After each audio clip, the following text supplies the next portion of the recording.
That's life. It's not like I was special for that, but that all just reinforces the worthlessness of my own view of myself. For whatever reason I didn't get love, or what I even thought love was supposed to be, it just reinforced the belief that I didn't deserve it, that it wasn't mine to inspire in people. My karma was just the worst imaginable. If I believed in reincarnation, I would wonder what I did in a past life to deserve this one. Then you look around at the world, and you see that most people don't really deserve it, that there are that many happy people around, that they find someone to love who loves them back. That's the real miracle. So yeah, my parents I think helped start me on this journey, or at the very least, didn't take me off it. So they deserve some of the blame, but as mentioned, I don't feel bad at them for it. It's not like they set out to make my life miserable. My own existence in the way it came to be made that happen. I am an accident of time and unfulfilled expectations. It's nobody's fault. I can't point a finger and blame. It just is what it is. Like I said, sometimes, most times, depression is not rational. The real problem is that once this kind of thinking gets hold of you, it permeates through everything. It builds on itself and becomes who you are, rather than a small strand of you. Okay, so enough navel dwelling on the why. Practically, I knew enough by the time I hit puberty of how to hide it. I did some experimenting with drugs to see if that could mask it. Weed was hit or miss. It either sent me hyper or down deep below, so I learned to avoid that pretty quick. Speed was just weird. I tried LSD once, but when the Borgified Care Bears threatened to destroy the world, I decided that was not the solution to my issues. The weird thing that had the most practical effect? Not Xanax or any of that stuff. No, it was vitamin D. I have no idea how, but it leveled me out a lot. I still don't get the how of it, but the way I once tried to explain it to someone was it like a bridge between peaks and troughs of the waves that are depression. Usually when the wave hits bottom, I go with it, as though I'm a boat, bobbing around on the surface of the water. It gets so bad I couldn't even muster up the effort to get out of bed. But with daily vitamin D, it was like there was a bridge between peaks.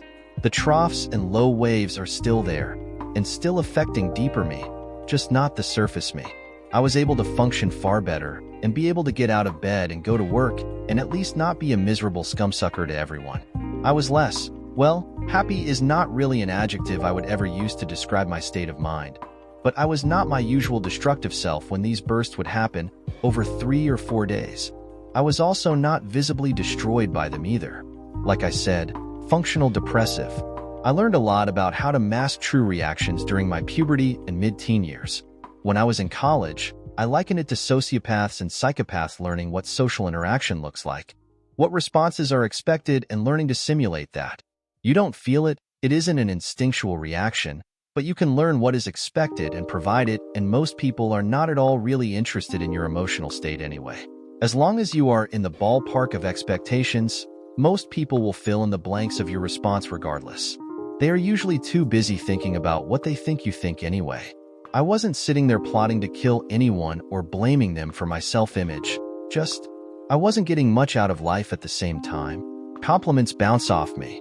Anytime someone has something nice to say, I can pick it apart and either come up with reasons why they have to say what they said, or I take it apart and destroy the reason for them saying it in the first place. I should interject and say that life is not always this bad. This is the extremes of my depression, and I worked very hard to just not pay attention to it, to fill my life with things to do, duty, work, other stuff. So I didn't have time to pay attention and just wallow in the black void that is my core. As I said, I have a lot of things I do to mask the inner turmoil. I recognized early on that I needed distraction, constant and unrelenting, that meant something to other people. Commitment, when made to others who absolutely need it, is a huge distractor and focuses attention on them and not me. So that's what I did. Volunteered at a soup kitchen, did Meals on Wheels whenever I could, managed an older brother or little brother group, stuff like that. Things that took time out of my day that Ruby or work didn't occupy. So when I woke up in the morning, I would be thinking about tasks for the day instead. Anything else. Idle hands are the devil's workshop, as the saying goes. For me, it's more like idle hands are the devil's drowning pit of despair. Doesn't have quite the same ring though. Robin Williams once said that those who spend their lives making other people laugh are the ones who need to laugh the most on the inside. I totally get what he means. Like most actors are people who need others' validation for their own self-worth. Or as mentioned, comedians are the ones who use humor to mask their own insecurities. I tried to fill out my life with work, in a commitment to other people so I couldn't let them down. I didn't have the time to sit in my own metaphorical shit. Other people wouldn't eat if I didn't get up and go do what needed to be done. I did have a lot of moments wanting to end things, I'll be honest. There were many times when I fantasized about finding a way to end it. Never splashy or to try and make a statement. I had literally nothing to say to anyone regarding that. Just to remove myself from life, because clearly it wasn't meant for me. But to pile on the self-loathing, I couldn't find a way to do it that didn't involve pain. Sure, there are pills you can take, but they both take time. And I did not want to sit there, knowing I was about to go slowly but surely, and also, I had no access to them. I didn't want to take risks with it not working, and I didn't want there to be a time duration. So no head in the gas oven, or hooking up the exhaust to the car, or anything like that. I did think about hanging, but I don't know if you know this, but the last thing you do when you hang yourself is shit yourself. The bowels let go. What a delightful way to go. So I didn't even have the courage to end my life when the idea came up. What a great way to enforce the worthlessness of myself. Too cowardly to even do that. I justified it on the surface as having a strong character, but the reality I knew inside was that I was just a coward, to go along with all the other character flaws I possessed. However, there were great moments too. Don't imagine there weren't. It wasn't all doom and gloom, like it sounds. Ruby kissing me on the cheek that first time. When we were alone, I was astounded and confused that anyone like her would ever want to kiss someone like me, but still, even with my issues, I walked home on air that day. Her actually saying yes when I asked her to marry me. Her walking down the aisle in her amazing and sexy wedding dress. The day I was asked to take over, once Harry had announced he was retiring. There were very definitely good days, and I did know what fleeting bursts of euphoria felt like. Just never felt that ongoing, it's a good day thing that other people seem to have. Hell, I don't even know what it's really like to be very stable. The best I can say is that I know what it's like to not constantly be in a pit of despair. It's more that I know how it can be to have that absent for a while than any other kind of prolonged feeling. Sometimes fake it till you make it can kind of work. You can fool yourself for a while that you aren't the worthless piece of shit you really know yourself to be. But it doesn't take much to pop that bubble, let me tell you.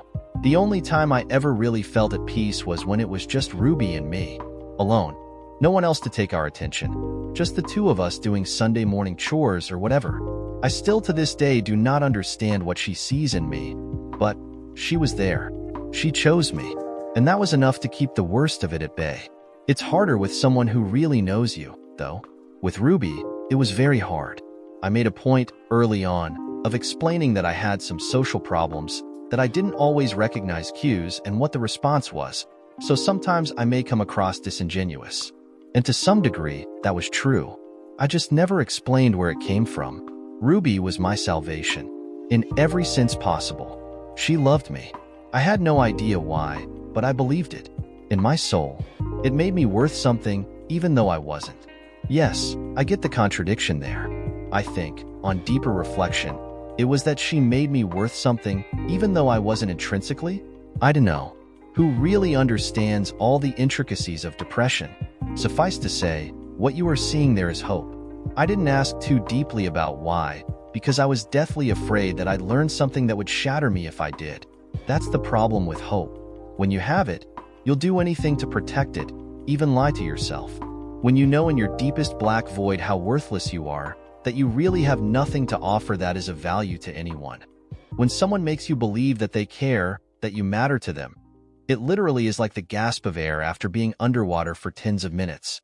I still knew I was a worthless piece of shit, but she didn't know that, and it became important to protect that belief. She thought I was worth something, and she was important because she was just everything. So I had to protect that erroneous belief with everything I had. It was wrong, but it kept her around, and that made life worth it for me. Not because it fulfilled me, although it was the closest thing I would ever come to it, but because it fulfilled her. She was kind to me. She made love to me. She laughed at me, but in a nice way. With me, rather than at me. It made me feel less shit about the world in general. I could ignore my own issues and concentrate on making her happy, and that definitely helped my own spirit. I could put my situation to one side and concentrate on her, and a raising sea rises all boats, right? Sure did for me, confused metaphors aside. Now you start to get an idea of why I was in that car, doing what I was doing, right? Long-winded way of saying I had put her on a pedestal, and when she fell off it, the entire world with her. When the cops told me she had died, and then informed me of the circumstances, well, not only was she gone, so not there for me to concentrate my happiness on, but it just reinforced every belief I had about myself since before puberty. In spades. Proof positive. She was having an affair, so I evidently was not enough. She'd finally seen through the facade and understood what a worthless piece of shit I was, and when to find someone who could actually make her happy. Clearly, to the point of where it put her in danger and killed her. She wanted away from me that much. And who could honestly blame her? And she wasn't there to deny anything or clarify anything. Not that I'd have believed her if she had been. It was all too accurate in the reinforcement of my own self-view. I should have seen this coming. I should have understood that this was inevitable. How could it not have been? But no, I stuck my head in the sand like a good little ostrich, trying to have something I so evidently didn't deserve. I even knew it at the time, but my hope overruled my brain. And look where it got me. So being here, in this moment with this conversation at the moment of death, well, can you understand why I react to it the way I am? It's a last-ditch effort by my own brain to try and make myself less unworthy than I really am. It's a last gasp of rationality over deep-set knowledge before the end. And it's very obvious, too. Like I said, I'm not stupid. I can see things as they are. Obviously, my instinctive reaction was to just avoid the question entirely because if she was right about the rules, all this would spill out. And that would just make me even more pathetic than I already knew I was. Then she'd know it too. I couldn't bear that. And guess what? Those rules she mentioned? They were true. Because out of my mouth it all spilled anyway. Everything I've just mentioned, nothing was left out. Apparently the act of considering it meant it was spewing out of me, so she could know exactly what a loser she married. I explained how I saw myself, what I knew in my core to be true, the absolute nihilistic and fatalistic view of the world I had, how I thought of myself, our relationship, what it meant to me, how it propped up my own sense of self. I just droned on, in a flat monotone, detailing all of it. My past history, my own conclusions, my fears, all of it. She sat there, mouth slack, eyes filling with tears as I went into it. I held nothing back, told her it all. I guess there was something to those rules after all. She didn't interrupt once as I laid it all out. I looked her in the eye the whole time, explaining how worthless I was until I met her, how she and our relationship was the bedrock of my existence. In the end, I ran out of words and ended with a lame, "So yeah, that's it, in a nutshell." And then I took a massive drink. Thirsty work, this being honest. I should have been way more shaken, surprised, even, that I could tell her these things. She'd mentioned the rules and here they were, being enforced. Score one for my subconscious. It keeps itself consistent, I'll give it that. I just verbally vomited my innermost self, all the things I'd kept from everyone for so long, all the things at the root of my personality, to a dead individual, in my conscious, subconscious, who the hell knew? And I wasn't depressed, or massively upset, or anything about doing so. I was more just curious about how she'd take it. Perhaps it was all things I should have said when we were alive. Probably. Well, too late now. And she didn't disappoint. She sat there, shaking her head again and again, tears slowly forming at her eyes, her expression getting more and more distraught as I went into detail about how I saw the world, myself in it, and everything else that came with it. When I was done, she just sat there, doing her best stunned expression. She just stared at me, tears streaking her face, shaking her head sadly. "How did I not know this?" she uttered to herself, after visibly trying to process this. Then her eyes flicked at me angrily. "How could you not tell me? I mean, I knew there was something dark inside you. All the moods and stuff told me that. But this, she was at a loss for words to describe what I had just explained. I didn't blame her. I often was too.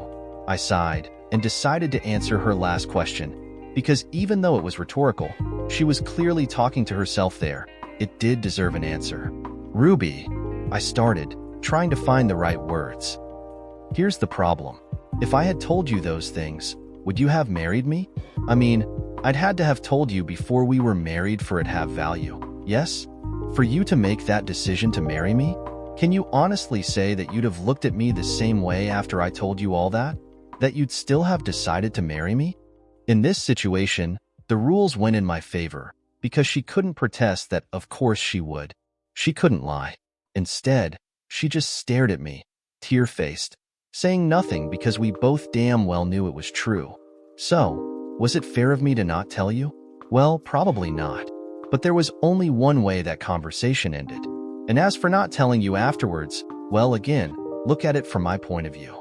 You'd have known you were lumbered with me, and also, and this is important, this is my problem. I punctuated each word with a finger jab, making special emphasis on the my word. This isn't your problem to fix, Ruby. This is my issue. I have to deal with it. And I was, just by being with you. Add to that the fact that I absolutely did not want to dump my personal issues off as your responsibility.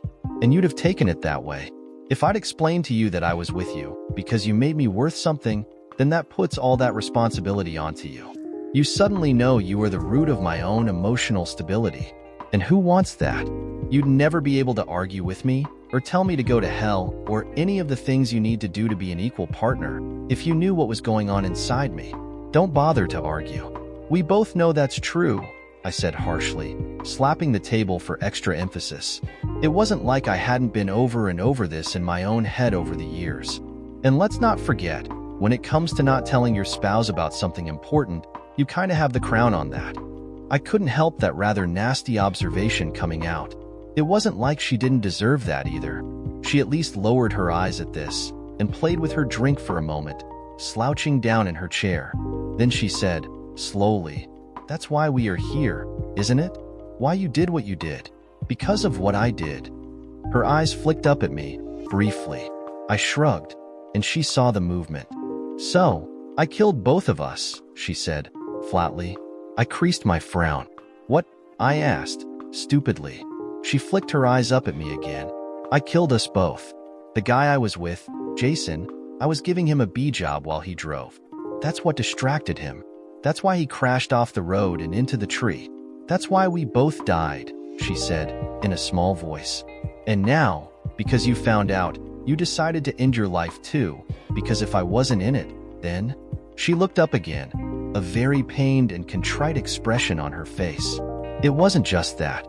It's the way you did it. The way you were found, Ruby. You chose someone else. You confirmed everything I already thought about myself. You chose him. I didn't even know what was going on. I had no clue. I thought we were happy. Apparently not," I replied, bitterly. "No," she responded instantly, straightening in her chair. "No, don't say that. We were happy. I was happy. I loved you. Moods and weird career choices and all." I just looked at her, lopsided and unblinking, and she stared back, wide-eyed, challenging me. A "don't you dare disagree with me" expression on her face. Eventually I said, "Well, you sure had a weird way of showing it, Ruby. Most people who are deliriously happy with their spouses don't lie about a work excursion to Chicago and then die in a car crash outside of Milwaukee, you know? Most people who love their husbands don't have love bites all over their body that are not from their husband when they are found, right? Most wives who protest their happiness with their other half don't spend a week shacked up in a hotel in Madison, Wisconsin, barely leaving the room except to get room service, don't you agree?" It was all said matter of fact. It wasn't worth getting massively upset. We were both dead anyway. What was the point? Plus, the emotional dampening field, or something. That last part only came out a week later, when the police started an investigation into why the people in the car were there at all. After they contacted me and found out I thought she was in Chicago, they tracked the car back to a rental office next to a hotel off the main square in Madison, then expanded out their search from the office and hit pay dirt on the hotel next door. The staff there remembered them both well because they'd shacked up in the honeymoon suite and barely left the room at all. That little tidbit did wonders for my own self-image. Let me tell you, there was no one to rage against, no one to take my anger and vitriol, and no one to talk me off a ledge. I decided what I had to do, what needed to happen. I needed to remove myself from a world that I wasn't a part of and never would be, a world that had made it plain it didn't either want or need me. So I made my plan and I executed it, just like I'd done 100 times before, like part of my DNA. Karma coming full circle. She started, before lapsing into silence again and slumping down again, playing with the never-opened straw on the table. I mean, what do you say to that? There was an almost companionable silence for a minute or two. I mean, it was an utterly preposterous situation. So why not a companionable silence? In the words of Ford Prefect, why not go mad? I did love you, she said, eventually, to no one in particular. Then she directed her comments at me. I did. Did. I don't know. I wasn't unhappy. I really wasn't. She looked at me hopefully. I need you to know that. I wasn't dissatisfied. There was nothing wrong with you or our relationship. Well, beyond what you just told me anyway. I just looked at her, skeptically. I didn't even need to say anything. She knew my looks and what they meant. I wasn't, she protested, more loudly. I glanced around. The phantom bodies in the room couldn't have given a shit. Anyway, you didn't tell me any of this. You don't get it, Oliver. You just don't. Spouses are supposed to be there for each other. The whole point is that I take on your... She groped for the right word and settled on demons, and you take on mine. We complement each other. We share. We work together. That's the whole point of marriage. You do not keep something like this from your spouse. Spouses are there to support each other and help out. In sickness and in health, remember? She sighed theatrically and tried to change the subject, throw it back on me. I eyed her dubiously. She really didn't seem to get that this was not the time to be high and mighty. So I hissed back, so if we don't keep things from each other, what the hell were you doing in Madison, Wisconsin? Shacked up with Jason then? She deflated yet again, and then mumbled something. What? I demanded. I said, she replied, eyes flicking at me quickly. It wasn't anything. It was a spur-of-the-moment thing. It wasn't anything in particular. It wasn't like I was planning on leaving you or anything like that. I just needed spontaneity. To do something that wasn't planned. That was unexpected. To live carefree and just for the moment. He was there. It was offered. I took it. I didn't think about repercussions. We honestly were supposed to be at a course, but it was canceled at the last minute. Jason just said, "Want to go and be naughty for a week?" I just said, yes. She finished crumpling up the straw and tossed it back on the table and then looked up at me. I could tell she didn't want to say the things she was saying, but felt like she had to. It was both a very typical trait or the rules working, whichever you care to believe. She always could never hold in her thoughts and felt the need to express them at the precise moment she had them. Sometimes it led to some amazing exchanges and some real interesting conversation. Not today, however. Now it was just more pain on top of what was already there. Not that with these rules in place, it was going to hit me so hard I would go kill myself for anything. Oh wait, as far as you were concerned, I was already going to be gone for a week. We just canceled the hotel and decided to go somewhere else. Flew into Chicago and went to Madison, since neither of us had been there. We thought it would be interesting to see the city. It was almost a monotone reciting at this point. I knew what was going to happen. I was okay with it. I never even thought about you. It was just so different from our lives. I guess I thought it was like a bubble, you know? A timeout from our lives. It didn't impact our lives at all, just mine. You'd never know. I'd get a breather and come back and pick up exactly as I left off. I wouldn't repeat it, since it was entirely off the cuff anyway. It wasn't planned, it just was. And then, wasn't. I continued staring at her, blinking very slowly, trying to decide how to respond. So, we are at the "it didn't mean anything" portion of the litany then? Just a sudden attack of the Martian ray? I asked, with a bored tone. She knew the term. She'd read the same stories I had over the years, and we talked about it. She scowled when she heard it applied to her. Of course it meant something, she responded, slightly angry. Don't be silly. Of course it did, but only to me, not to you. It was no threat to you or our relationship. It was quite literally just a holiday from it. That's it. I did it because I thought in the spur of the moment that I needed it. That's all it was. It's no reflection on you or our relationship at all. I considered the self-delusion in that statement. While she said we couldn't lie, apparently then she wasn't. She really believed what she was saying. Well, apart from the fact that this was all a figment of my dying brain anyway. But as figments go, it was a doozy, so might as well think it through. I mean, what else was I going to do? Dissolve into nothingness and no consciousness? I was going to do that anyway. Might as well address this now. If our relationship was so good, Ruby, why would you need a holiday? I asked, simply. She looked at me like I was insane. Oliver, it may have escaped your notice, but you are not the most spontaneous of people. You observe, you consider, you decide, you plan, and you execute. When it comes to buying a house or making a career decision, this is a great trait, and our lives have benefited from it. When it comes to off-the-cuff lovemaking, it sucks just a little. And for your information, everyone needs a holiday from each other at some point, if only to be reminded of why you are with them in the first place. And that holiday requires you to be shacked up with another man for a week, only leaving the room to eat, does it? This holiday needs you to get hickeys all over your body? Yes?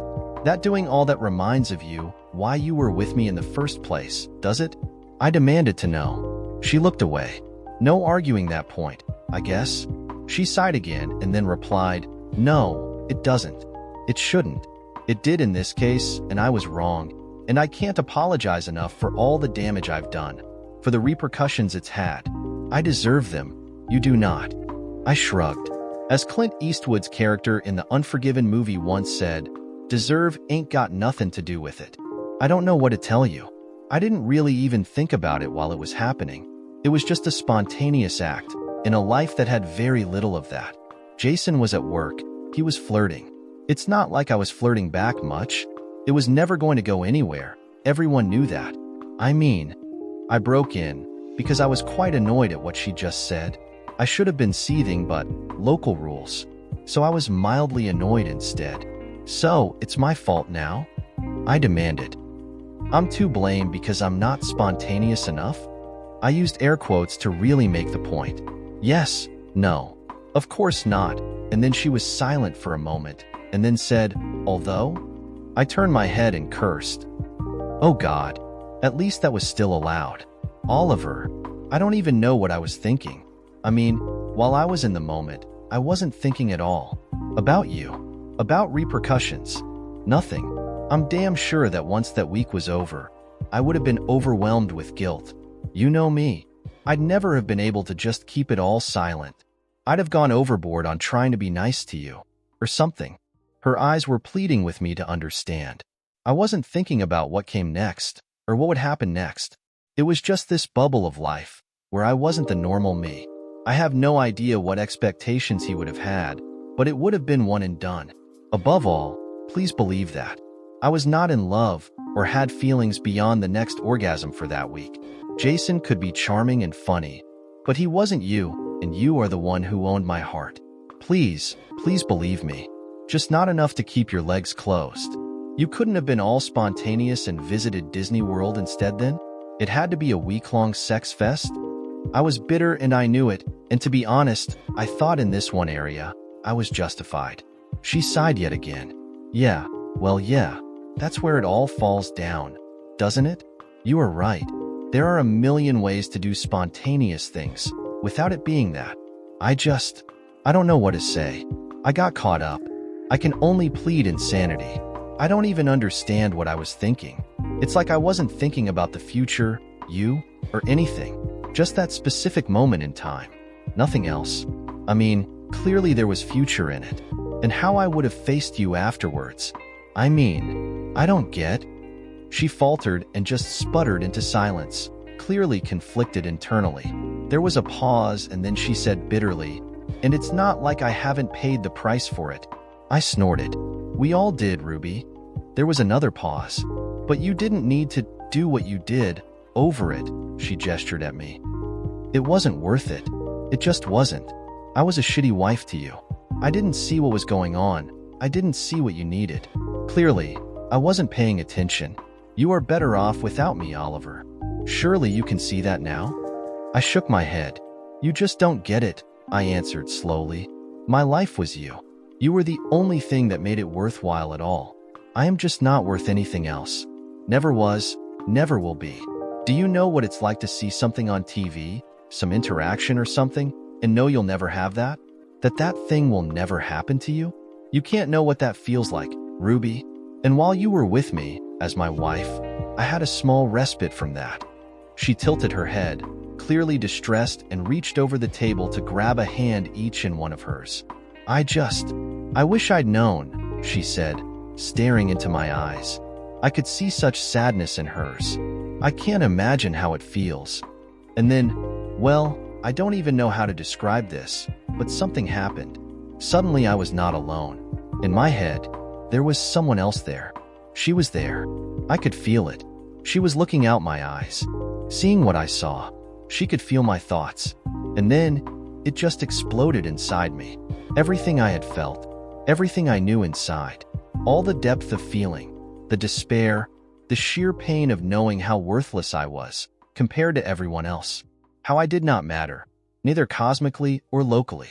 It all just melted together inside me. The feelings just coalesced, and I was made to experience all the void I'd ever had. Over the years, in one massive lump. I don't know how a void ends up composed of a multitude of things, but it was. It was a blob of emotion and expression, each term part of a whole that made up the inner working of my soul. A writhing mass of self-disgust and loathing, of having nothing inside, unwanted, unnecessary, waste of time, nothing to offer, waste of life, lowest of the low, empty. Why would anyone want me? Worthless, never amount to anything, pointless, ugly, stupid, friendless, only value an example of nothing, dumb, better to just leave. Last one chosen, destined to always be alone. No self-respect I knew woman would be seen with me. Empty vessel, never going to be anything, pointless, never chosen, laughed at, derided, nothing to contribute, passed over, unthought of, ignored, disgusting, jealousy, cold, broken, unloved and unlovable. It all just spilled out, moving up from within, and there was someone else inside me, to see it, to feel it, to understand and comprehend exactly what it was I felt, what I knew. It had all poured up inside me, and she was there to witness it, somehow. Who knows how? I'll say one thing for my subconscious. It may be a bottomless pit of empty soul-sucking void, but it was also infinitely creative. Talk about a weird premise for a life to snuff out on. But if I took it for anything other than sheer delusion, then for the first time, someone actually knew how I felt. And I had to stop it, or she'd be as destroyed inside as I was. And while she may have betrayed everything I needed from her, she still didn't deserve that. No one did. So I forced my hands back, rotating them so her hands were forced to disconnect. In that instant, Ruby recoiled, as though slapped. She held up her hands to her face, her mouth a perfect O, eyes filled with horror, staring at me, as though I was the mutant I knew myself to be inside. She'd seen inside, and she knew too now, what I'd always known. How worthless I really was. All things I tried to hide for all those years, they were all out on the table now. She just stared at me, and I tried to avoid her eyes, but somehow couldn't. I couldn't hide myself anymore. She saw me for who I was. It had finally happened. Everything I'd spent a lifetime hiding. And all I had to do was pass on for that to happen, which was about as apt as anything. So worthless I had to die before she could see me as I really was inside. I just sat there, miserable as I had ever been, knowing that this was it. This was where I went on to wherever I was supposed to be, and it wouldn't be good. At best, it would be nothingness, which is what I guess I deserved. And this is how you feel all the time, she breathed, horrified. I finally broke the eye connection and looked away. I didn't need to say anything. It was all evident. Oliver, she insisted, reaching over to grab my arm. Oliver, is this how you feel inside? Is this what you believe inside yourself? Answer me. I brushed her hand off and locked eyes with her. What if it is? What difference does it make? We are both dead anyway. It makes no difference anymore, Ruby. She sagged. I can't. I just can't. How can you function at all, Oliver? With that inside you? How do you get up every day? I shrugged. You learn. I am the very definition of fake it till you make it, only I never make it. Well, you sure fooled me.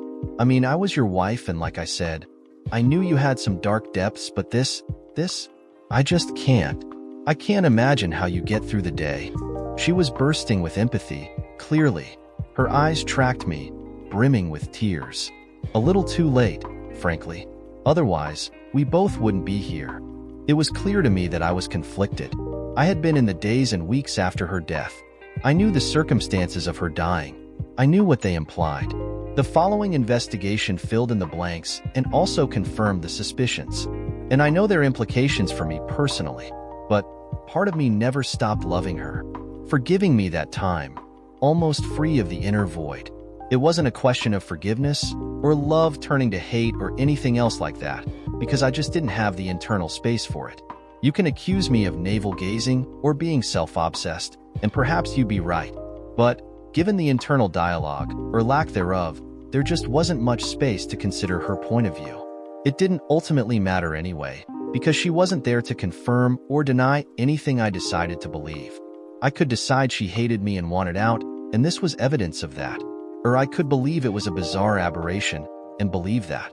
I would have no supporting knowledge of what she really believed either way, if I just decided that this was my own subconscious playing around. So it just didn't matter, in the scheme of things. What mattered was my reaction, and that was foregone, given my own internal situation. Of course, if this wasn't my subconscious mind playing last-millisecond tricks on me, that was a totally different game. But that opened a Pandora's box that I'd never get to the bottom of, so best not go down that path. Not like I had time anyway, but still, no matter what her reaction, my own emotional reaction was unclear. I hadn't really thought about it that much in terms of what I felt beyond the obvious. Did I still love her? Previous to this, it didn't really matter, because she was dead. She wasn't coming back, so it really didn't matter, did it? Would I have forgiven her if I had found out and she hadn't died? Another good question, but again, ultimately fruitless in consideration. So I hadn't spent that much time thinking about it. I may have an inner emptiness, but I'm also pragmatic. You have to be to have the job I had. On reflection, though, in the cold light of, well, death, I think it's more likely that I didn't want to think about these things because I wasn't really sure of where I stood. I needed Ruby so much that I might possibly have forgiven her. Or maybe I wouldn't have. I would never really know because I wasn't going to be put in that situation. But deep down, I think I knew I was ambivalent. Pride, such as you can have in my case, battled pragmatism and deep-seated need. Who would win? How much time do you have to debate it? In the words of Fagin from Oliver Twist, I think I'd better think it out again. The reason I bring this up is just, she was looking at me, imploring me to, what? What was I supposed to say? I thought I'd said it all. She was contrite, desperate, unbearably shocked and sad for me. And there was an aching for me and empathy for my deep-seated pain. But so what? None of that made any difference in the grand scheme of things. We were both dead, and soon well, I don't know what we'd do, but I don't believe sitting on fluffy clouds and playing harps were going to be involved. I had vertigo and my fingers wouldn't play any instrument, so that was out anyway. I just didn't have a reaction for her that would do anything, I guess, and she clearly wanted one. I never thought I'd ever tell her what the inner me really was, so I never really considered what the next steps would be. And here I was, and while I told her, nothing had really changed. I was still the same person, and so was she. For the next whatever period of time this delusion took up, anyway. So, no real response available, so to speak. I just looked at her, and she looked at me with every possible expression imaginable going across her face very, very quickly. I did murmur, well, now you know why I never let any hint of this out. I couldn't subject you to that. This was my cross to bear, not yours. You don't deserve that, not even after. And her face morphed into extreme sympathy and just, well, for want of a better word, love, I guess. It just shone out of her for a few moments. Then something occurred to me. A chance to change the subject that I definitely want to take. You said something about a decision? I prompted, quizzical look on my face. Something I have to decide? She looked at me blankly for a second, and then her face popped. Oh yes, right. Sorry, got really caught up with. She trailed off. Well, it's like this. She started again, groping for the right words. You can decide how this ends. I was taken aback. Decide what? My face clear had a puzzled frown on it. You are here because you did something unthinkable. I understand now why. I didn't before, but I do now. But that doesn't have to be the end. You are being given a choice. Go back or go forward. Well, that was a stumper. I mean, it's quite the choice if I understood what she was saying correctly. But if it was bullshit, I'd never know, would I? I mean, I was dead anyway, right? So, not entirely sure how you avoid that. And if this was just my imagination, what difference did it make? Which, given my subconscious would know that, lent towards... Wait, what? The expression on my face must have given away my thinking yet again, because Ruby responded with, yes, it doesn't make that much sense, does it? But, from what I am led to believe, you get to decide what happens next. I considered it. How? Was the simple question I had. She shrugged. I think it's just making a decision. Stay or go. Live on or... Fairly simple binary choice. You just do it, I think. Decide what you want and it'll happen. I know, Ollie. It's not like I am plugged into the afterlife Wikipedia here. She gave me a weak smile. Well, in that case, I think the answer is obvious, because for me, while this has been nice, nothing has really changed. I made my decision out there. I waved vaguely in the direction of the door. No reason to really think that needs to be any different. And then her face took on another expression. And this was stoic. Hard. An internal resolution had been reached. Clearly. Well, that attitude stops now. I can't let that horrible way you look at yourself carry on, Ollie. I just can't. I have to. And she determinedly reached out again to grab my hands. I tried to shy away, scared of what my inner demons might do to her, but she grabbed my wrists with surprising strength. And then something else happened. Something to this day I am unable to explain. Well, I can't explain any of it, but this in particular, when she grabbed my hands, with a determined expression on her face, instead of my internal issues draining into her, it was the other way around. She was spilling into me. And oh my God, which is an expression that now I have a totally different take on. It was astonishing, like nothing on earth, in every sense of the phrase. She literally started glowing, and I started filling up with her light. It was pouring into me, a depth of feeling, a pure outpouring of emotion, and I don't know what the right word is. Love? Soul? Passion? Belief? All of the above? I could feel the expression of her love and need for me. It was intoxicating, a positiveness I just never experienced in my whole life. My fractured ego was being filled in by the light filling me, coming direct from her. Soul? Eternal ID? Whatever it was, she was throwing it all at me, and I could feel it in every possible way. Love, want, need, requirement, desire, attraction. I need this person in my life. Lust, appreciation, importance, respect, equal, authority, stability, cuteness, humor, sarcasm, sexuality, hunger, safety, protection, power. I want to grow old with him. Sacrifice, soulmate, satisfaction, going to be a great father, mate, virile, balance, happiness, cheeky, lopsided for smile, passion, thoughtfulness, blue eyes, potent, provider, want to be with him, pride, show him OFF, jealousy, the best thing to ever happen to me. It all just flowed into me. But what was more, it was displacing my own inner void, like it was being filled up from outside. I still don't understand what happened, but one thing I did know, this was costing her. She wasn't just showing me her innermost self. She was transferring it to me. I knew without knowing how I knew that this was dissolving whatever it was that made her whatever might come next would now not happen, because there wasn't going to be any Ruby left. because she was intent on pushing it all into me to heal my own internal blackness.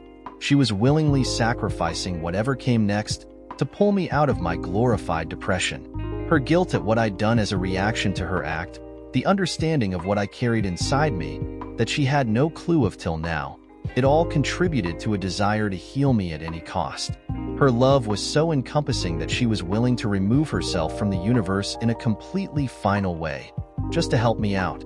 I had no idea how I knew this, but I did, and I didn't want it one bit.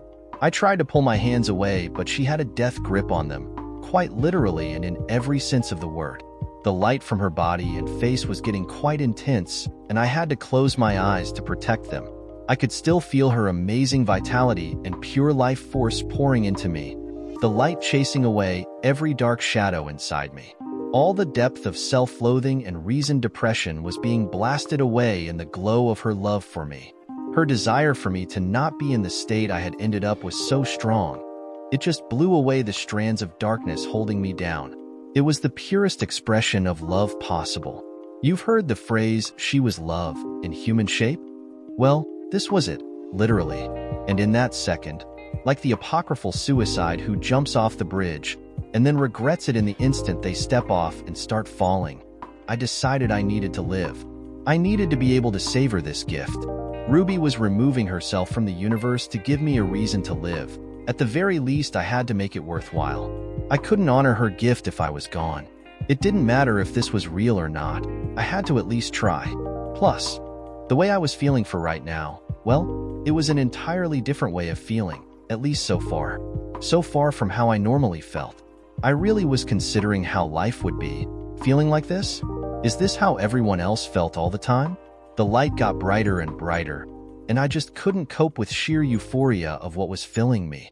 Finally, I felt even slightly worthy. I saw myself as she saw me, through her eyes, so to speak, and it was just wonderful. The last thing I heard was, "I love you, Oliver. Never doubt it. Goodbye, my love," in her voice, quietly, like a whisper in a wind. And then I was back. I was sitting in the car, the gun in my hand, pointed at my head. It hadn't gone off. Apparently my decision had been made. I pulled the gun away and looked at it, facing it away from myself. I most assuredly did not want to kill myself anymore. I couldn't even imagine thinking that was a good idea anymore. I had so much to live for. As I examined the weapon, I could see that I had pulled the trigger. The hammer had closed, just the bullet was a dud. It had to be, since it never went off. So, what did that mean? Was what I'd experienced real? A massive coincidence? Could I ever really know? I stared at it for a moment, gently slipped the magazine out, and then pulled the rack back so the bullet in the chamber popped out. I sat there, glaring at the gun, as though it had done something wrong, then lowered the window and threw it out, followed by the magazine. I kept the bullet, thinking it would be a good memory. The almost end. Something to remember the day by, as if I needed it. The demons inside were gone. In its place was a desire and hunger for life. To do something meaningful for the rest of humanity. A desire for connection. Even knowing how I was before, the feelings I had had, it was all far away now. Like it had applied to someone else and I had just read about it. It was all completely abstract. In the here and now, I wanted to just get out, experience life, go do all the things you should do, have emotions, connect with people, find love, and all because of the gift that Ruby had given me. She may have cheated on me and caused me the biggest heartbreak of all, but she had given her all to make it up to me. Quite literally. I started the car engine and considered the future. While I had given up pretty much everything for my plan, I was also free. No commitments, nothing required of me. I had a little money, enough to put more gas in the car and go somewhere. Where it didn't even matter. I'd find something good to do wherever I ended up. Whistling and turning on the radio, I pulled out, wondering if perhaps I should actually go to Chicago, as I had intimated to several people. I was damn sure not going back to that dead-end job, recognizing now what a coffin it had been for me. It was great for a person completely disconnected from the world, but that was changed. So something new for me. Something that made me meet lots of different people, for sure. The world was quite literally my oyster. I would definitely be reconnecting with my siblings, trying to create an actual relationship with them. They had children I was barely an uncle to. Might be time to start actually being one? As I drove down the road, I smiled and gave thanks to Ruby for rescuing me, at her expense.